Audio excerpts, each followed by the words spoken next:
But first, let's talk about what's hot now. What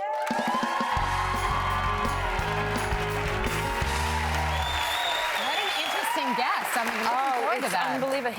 He and his father are here, and the documentarian, and it's such a compelling story and really disturbing because it speaks to the injustices in our system, our legal system today, which is what Making a Murderer is all about as well. Yeah. And you're seeing more of these documentaries coming out because more people have access to records on that they did in the past. So it's interesting. People are taking on the justice system, saying you cannot do this kind of thing, and hopefully we'll all get educated here today about it and make a difference, which we're all hoping to do. All right, remember Sean Penn went to visit El Chapo, remember?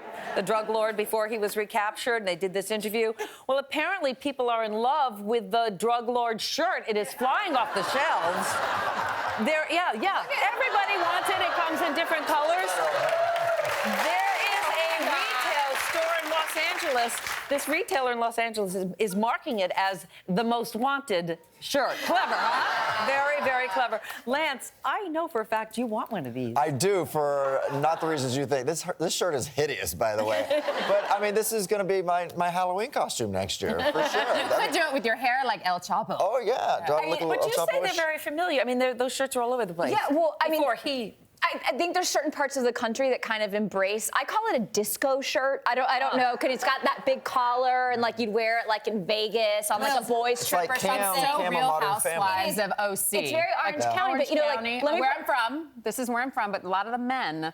This in is the a OC. very... See, but on him it looks okay. No, it doesn't. Yes, no, it does. No, this is like... Dirty, man. He looks like he only takes bird baths in the morning. No, I think he looks pretty hot. In case El Chapo is watching, this is no bueno, okay? El Chapo, no bueno. Everyone can understand that little bit of Spanish. This is bad. Wait. I don't want no problems with him. El Chapo. Oh, bueno to me.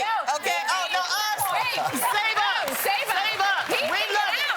Okay? I can't. We can get out. I don't think he's listening to you. I wouldn't worry about it. I wouldn't worry about it. Sean Penn. She's right. Well, I love the bizarre. shirt. Yeah. I love the shirt. Never mind. Oh, love now it. You're changing your mind. Change it. Done. El Chapo, when you break out, call me. I'll take you on a shopping spree. El Chapo, muy bueno. Yes, very good, Megan. Very good. Yes. All right.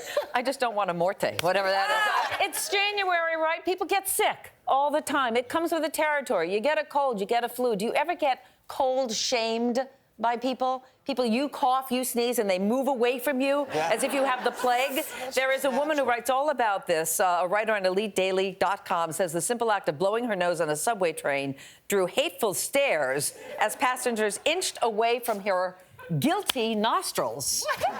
She felt like a leper. Yeah.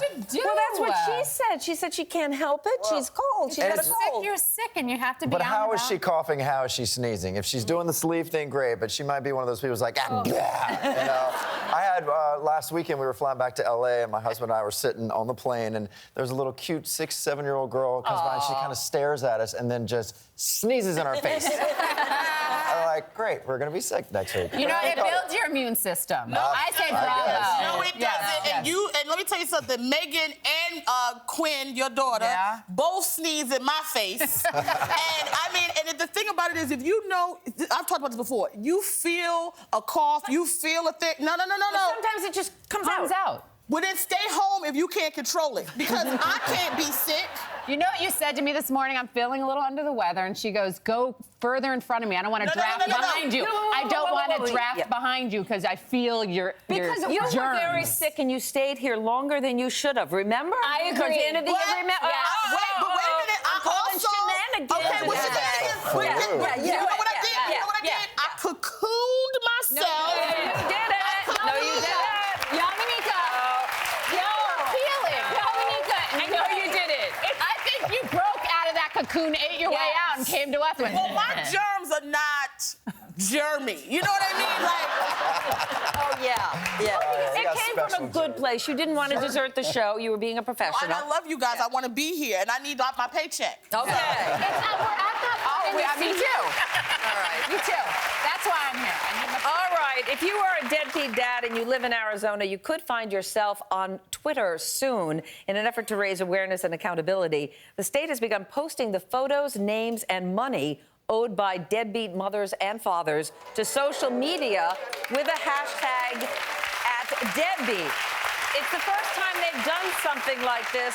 The governor of Arizona says deadbeats have been able to remain anonymous for too long and that they will no longer be able to skirt their responsibilities with no shame. So he's had enough of deadbeats. You have to be, at least $5,000 and be six months behind in payments. Yeah. And there has to be a warrant for your arrest as well. So if you're on welfare or you've declared bankruptcy and you're really hurting, they're not going to go after you. But there are plenty of people who could afford to pay the child support and just don't. I mean, here's the thing, it's your kids. Right, I mean, but- who's skimping out on their kids? I lot mean, of they should deadbeats, be exposed, is what I'm saying. Here's my situation with that, and I do believe in, because there are deadbeat dads and deadbeat moms out there, and I think they should be accountable no matter what. But for me, it's like, I know some cases where a father is still, charged with child support, and he's also taking care of the child as well. So sometimes you have situations like that because there's a discrepancy going on, and they have to go to court. So I don't know.